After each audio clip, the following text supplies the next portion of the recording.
Hello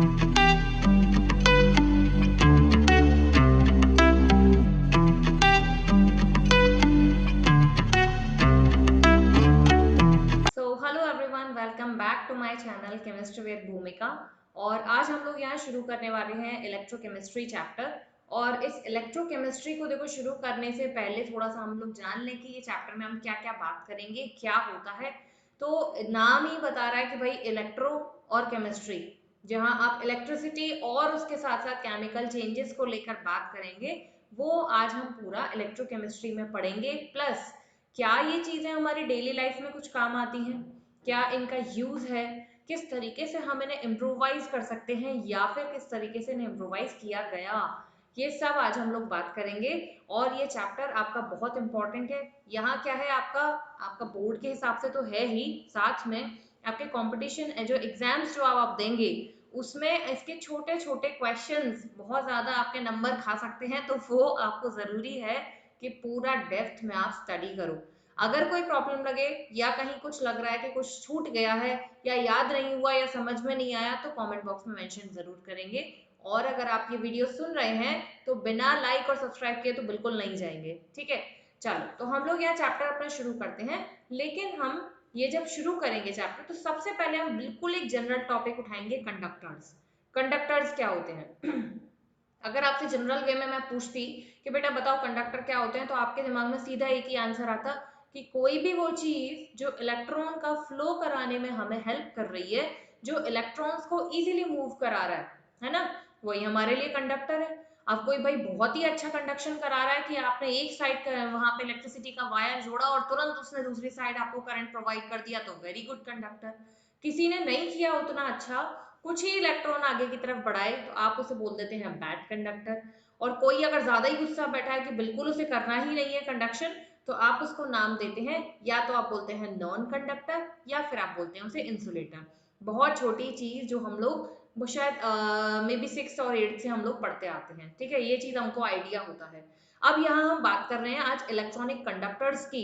तो इस electronic conductors में नाम क्या बता रहा है? इलेक्ट्रॉनिक मतलब इलेक्ट्रॉन्स के थ्रू जो कंडक्शन होगा उसे आप बोलेंगे इलेक्ट्रॉनिक कंडक्टर। और जब आप इलेक्ट्रॉन्स के थ्रू किसी कंडक्शन की बात करते हैं, तो इसे हम लोग यहाँ पर मेटालिक कंडक्शन या मेटालिक कंडक्टर्स भी बोलते हैं, ठीक है। मेटालिक कंडक्शन, सी मिसिंग हो गया भाई, ये लो सी आ गया ऊपर, ठीक है। अब देखो यहाँ पर जब मेटालिक कंडक्शन के नाम दिया तो आप समझ जाओगे कि मेटल्स हमको लेने हैं। तो हमने एग्जाम्पल में यहाँ सिल्वर की बात की, गोल्ड की बात की, कॉपर की बात की, स्टील की बात की, सी वाटर को लेकर भी बात कर ली। भाई बहुत सारे उसमें मेटल आयंस प्रेजेंट होते हैं। तो सॉल्ट जो है सबसे ज्यादा, ये बेसिक चीज तो आपको पता है, सी वाटर में होता है। तो इतने सारे मेटल आयंस की वजह से ये भी हमारा as a good conductor work करता है। अब ये बात करें अगर हम इंसुलेटर्स को ले रहे हैं, तो इंसुलेटर्स में देखो हमने क्या लिया, रबर ले लिया, ग्लास ले लिया, ऑयल ले लिया, डायमंड ले लिया, ड्राई वुड ले लिया। तो ये चीजें आपके आ जाती हैं इंसुलेटर्स में, मतलब जो कंडक्शन नहीं कराएंगी। अब ये तो रही बहुत ही बेसिक सी बात। अब हम थोड़ा सा बात करते हैं कि मेटालिक कंडक्शन में जो कंडक्शन है, जो इलेक्ट्रिसिटी आगे जा रही है, वो किसकी वजह से जा रही है। तो देखो ये भी हम लोग थोड़ा थोड़ा पढ़ लेते हैं। वैसे यहाँ सॉलिड स्टेट चैप्टर ये इस चीज का होना बहुत अच्छा था, उसमें ये चीजें इतनी बढ़िया से पढ़ाई गई है ना कि आप लोगों को कोई परेशानी नहीं होती थी इलेक्ट्रोकेमिस्ट्री में पहले बच्चों को। तो उसमें क्या था कि यहाँ से वो लोग इजीली कनेक्ट कर लेते थे। अब देखो इसमें क्या होता है, मेटल्स में हम लोग जानते हैं कि उनके पास एक्स्ट्रा इलेक्ट्रॉन प्रेजेंट होते हैं। उन्हें अपने इलेक्ट्रॉन किसी को डोनेट करके अपने आप को स्टेबल फॉर्म में आना है, मतलब बहुत ही आराम से बैठना चाहते हैं भाई वो। तो उसमें क्या होता है कि ये उनके पास कुछ वैकेंट साइट्स प्रेजेंट होती हैं, या जिसे हम बोल रहे हैं पॉजिटिव साइट्स। और ये पॉजिटिव साइट्स कहाँ से आई? जब वो अपने इलेक्ट्रॉन्स को डोनेट करने की कोशिश कर रहे होते हैं, ठीक है। तो जब वो ट्राई कर रहे हैं कि उनका इलेक्ट्रॉन कोई वहां से ले जाए, तो थोड़ा सा उन्होंने खिसकाया, उसे पुश किया आगे की तरफ अपने इलेक्ट्रॉन को, तो जो वैकेंट स्पेस बन गया, उस वैकेंट स्पेस को हम लोग नाम देते हैं कैरेनल्स, ठीक है। और दूसरा साइड आ गया इलेक्ट्रॉन। अब जब आप इलेक्ट्रिसिटी लगाएंगे या आप उसका कंडक्शन देखना चाहते हैं, तो इलेक्ट्रॉन्स जो है वो तो तेजी से भागना शुरू कर देंगे। अब इस इलेक्ट्रॉन को आगे वाले इलेक्ट्रॉन की तरफ जाना है, तो ये कैसे जाएगा? इस पॉजिटिव चार्ज पे अट्रैक्ट होके, फिर ये यहाँ से अट्रैक्ट होगा आगे के पॉजिटिव चार्ज पे, फिर आगे के पॉजिटिव चार्ज पे, और इस तरीके से आपका कंडक्शन आगे की तरफ बढ़ता रहेगा। तो आपको ये चीज पता चली।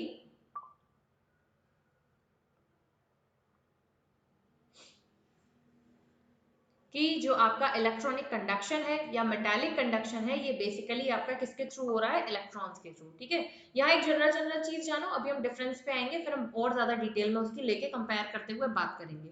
अब अगर हम दूसरा टाइप के कंडक्शन की बात करें तो उसे हम बोलते हैं इलेक्ट्रोलाइटिक कंडक्टर्स और इलेक्ट्रोलाइटिक कंडक्शन। फिर से यहाँ पर देखो नाम क्या बता रहा है कि कंडक्शन किसके थ्रू होना है, आपका इलेक्ट्रोलाइट्स के थ्रू।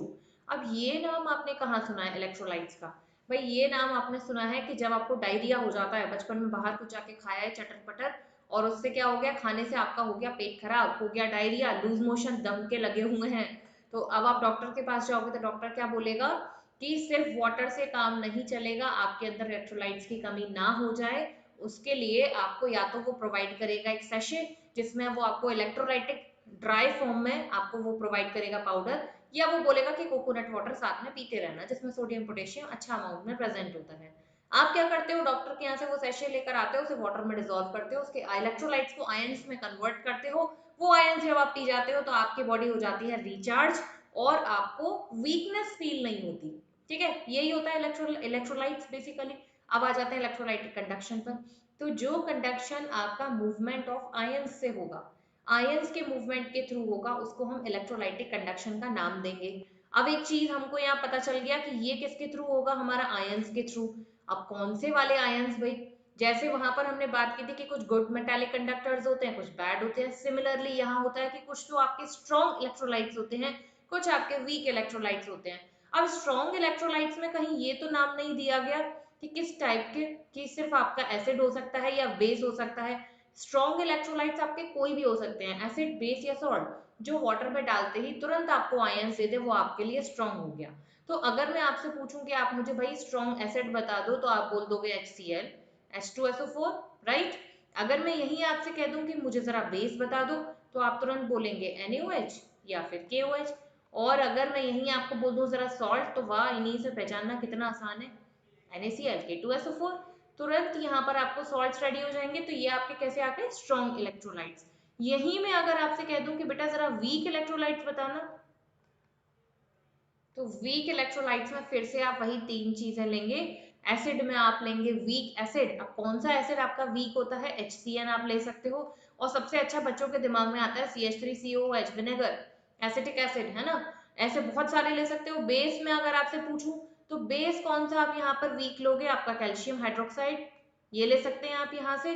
सिमिलरली मैग्नीशियम का इस तरीके से आप यहाँ ले सकते हो। और अगर मैं यहीं आपको सॉल्ट बोल दूं तो आप यहाँ CaCO3 ले सकते हो, कैल्शियम कार्बोनेट, H2CO3 और कैल्शियम हाइड्रोक्साइड को मिला के बनाते हैं कैल्शियम कार्बोनेट। तो इस तरीके के जो कंपाउंड्स हैं जो वाटर में इमीडिएटली आयंस अपने प्रोवाइड नहीं किए, उसको आपने वीक बोल दिया। यानी कि ये इलेक्ट्रोलाइटिक कंडक्शन बहुत अच्छा नहीं करा पाएंगे, लेकिन करा देंगे, वीक कराएंगे, और स्ट्रॉन्ग वाले क्विकली कराएंगे।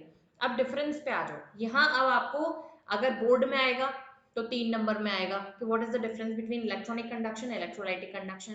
कंपटीशन में ये क्या कह सकता है कि इनमें से कौन सा पॉइंट इलेक्ट्रॉनिक कंडक्शन का नहीं है या इलेक्ट्रोलाइटिक कंडक्शन का नहीं है, तो वो आपको 4 में से एक पहचानना होगा। अब पहले पे आ जाओ।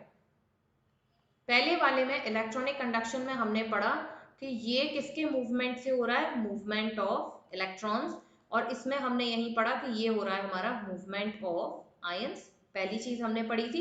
दूसरा अगर हम यहाँ बात करें सेकेंड पॉइंट पर, तो हम लोगों ने बात किया देखो कि यहाँ अगर आप एक मेटल से इलेक्ट्रिसिटी कंडक्ट कराना देखना चाहते हो, क्या आपका मेटल शेप में चेंज हो जाता है, नहीं होता।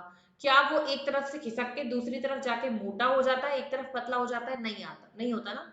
तो यहाँ पर आपका ट्रांसफर ऑफ मैटर नहीं होता, ट्रांसफर ऑफ मैटर नहीं होता, और यहाँ यही चीज आपका होगा कि आपके आयंस जो है वो ट्रांसफर होंगे इधर से उधर, जहां भी आपका कंडक्शन आपको कराना है।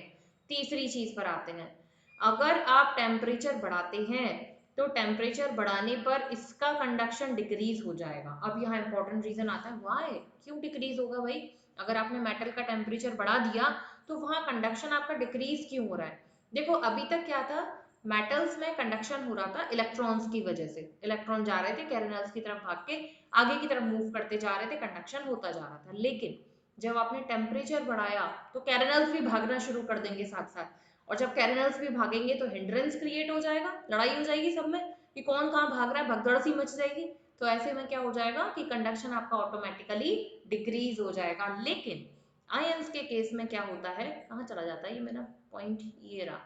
यहाँ आपका क्या होता है कि जब आप टेम्परेचर बढ़ाते हो तो आयंस का कंडक्शन भी बढ़ जाता है, क्योंकि आयंस को तो दौड़ाना ही है हमें, कि आयन जितना ज्यादा तेज दौड़ेगा भाई उसके साथ साथ इलेक्ट्रॉन भागता जाएगा आगे की तरफ, तो यहाँ इसका कंडक्शन आपका बढ़ जाएगा। 3 नंबर का क्वेश्चन, 3 पॉइंट्स, 100% मार्क्स मिल जाएंगे। ठीक है, चलो नेक्स्ट पे हम लोग चलते हैं। अब हम सबसे जरूरी चीज पर आ गए आज, इलेक्ट्रोकेमिकल सेल। अब देखो भाई, सबसे पहले तो उसका नाम से ही इसका मतलब और डेफिनेशन निकालना, कि अगर आपसे 1 नंबर में मांग ले व्हाट इज इलेक्ट्रोकेमिकल सेल, तो आप क्या लिखेंगे, द सेल विच कन्वर्ट। अभी बताती हूँ ये सेल क्या होता है, उससे पहले इसका डेफिनेशन जरा देख लो। The cell which convert chemical energy into electrical energy is called electrochemical cell. नाम का जस्ट उल्टा करना है। जो केमिकल एनर्जी यानी कि जो आपने कंपाउंड्स लिए हैं, केमिकल कंपाउंड्स, उसके थ्रू वो आपका इलेक्ट्रिसिटी अगर आपको प्रोवाइड कर दे तो आप उसको इलेक्ट्रोकेमिकल सेल कहते हैं।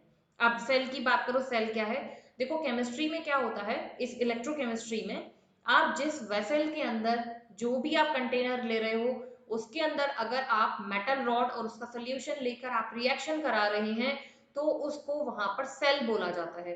अब क्योंकि इलेक्ट्रोकेमिकल सेल में ऐसे हमने 2 कंटेनर्स लिए हुए हैं तो यहाँ पर इनको हम हाफ सेल बोलते हैं।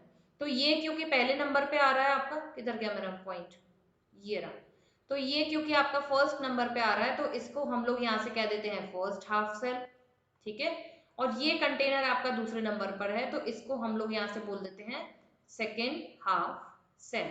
ठीक है, यहां तक हमको कोई प्रॉब्लम नहीं होना चाहिए, अभी तक हमने जस्ट सेल के बारे में पढ़ा है।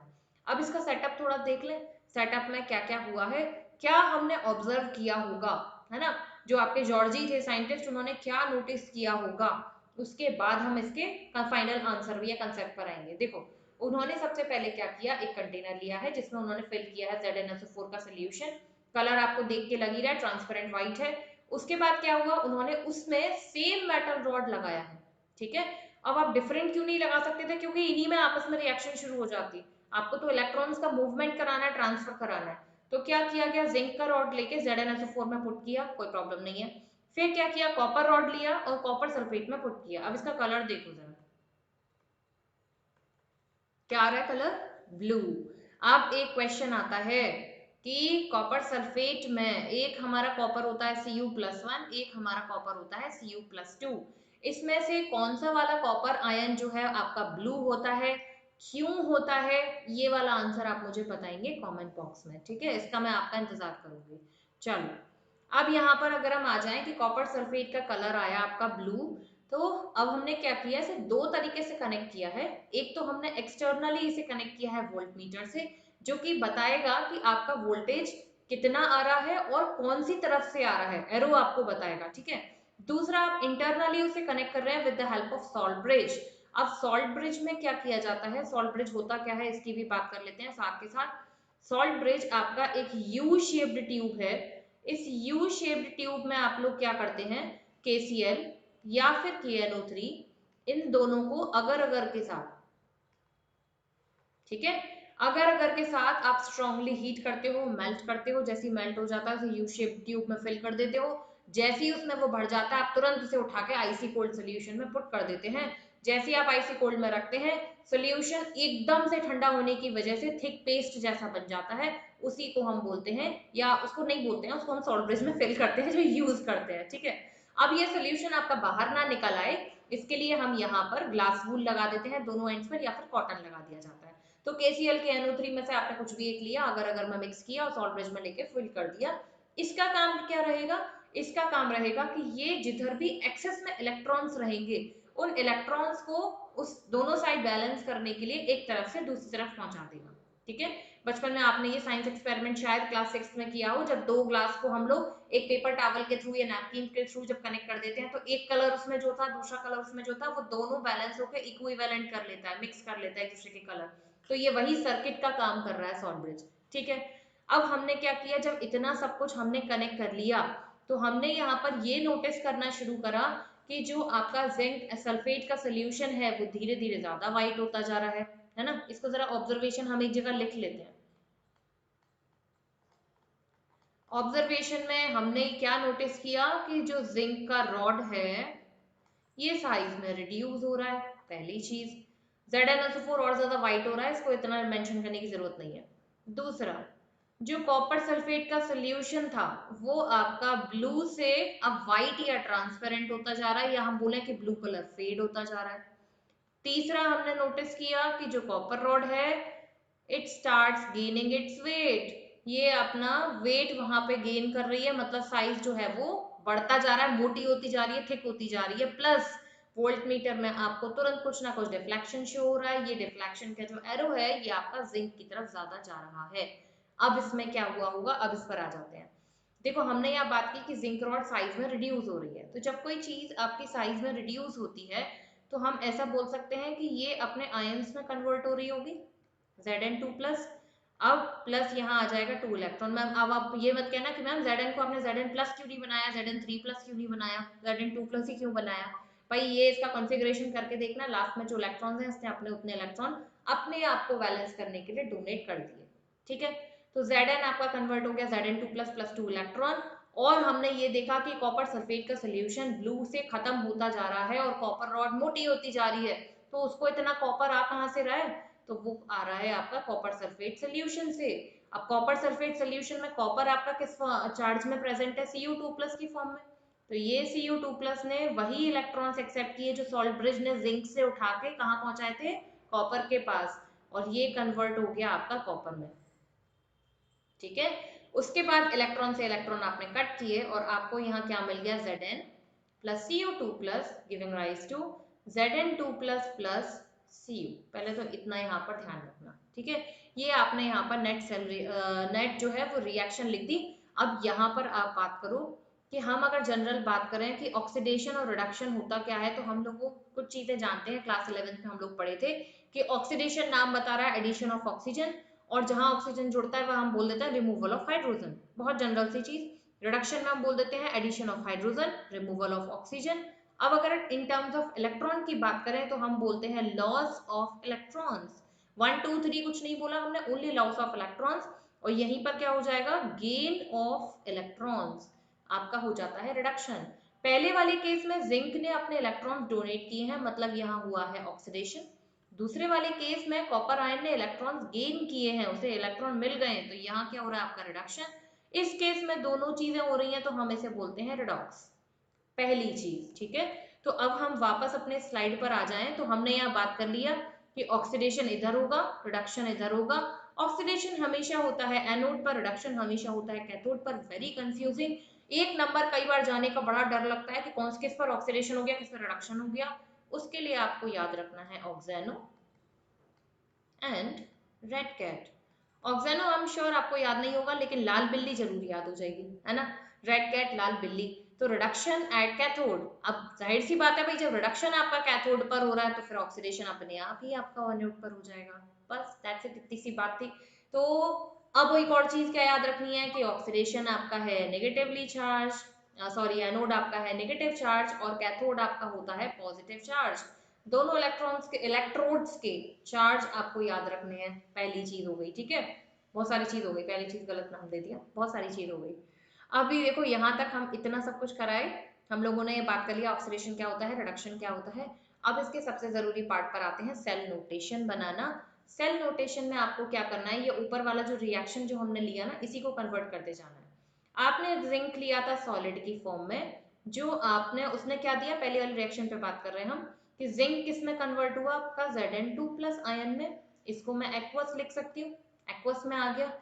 फिर बीच में हम लगाएंगे ये दो, इस तरीके से जो लाइंस कर रहे हैं ना, ये दो लाइन है आपकी सॉल्ट ब्रिज का सिंबल, कि ये दोनों अलग अलग बीकर में चल रही है रिएक्शन।